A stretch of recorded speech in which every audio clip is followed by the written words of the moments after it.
Hello everyone, welcome back to Tech Review.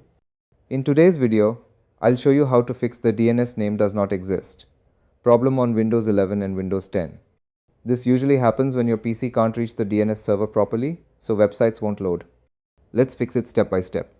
First, press Windows plus R on your keyboard to open the run box. Now type ncpa.cpl and press OK. This will open network connections.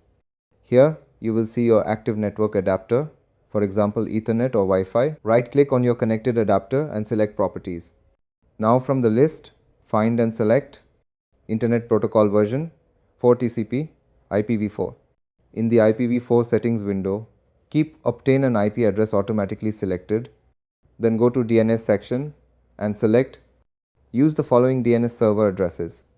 Now enter these DNS values. Preferred DNS server 8.8.8.8. Alternate DNS server 8.8.4.4. After that, click OK.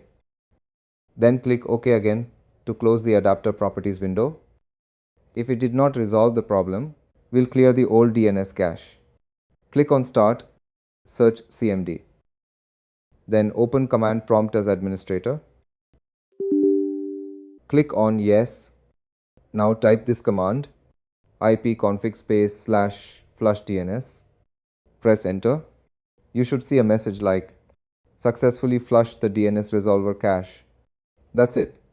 Now restart your browser and try opening your website again. Your DNS problem should be fixed. If this video helped you, please like, share, and subscribe to Tech Review for more Windows fixes. Thanks for watching.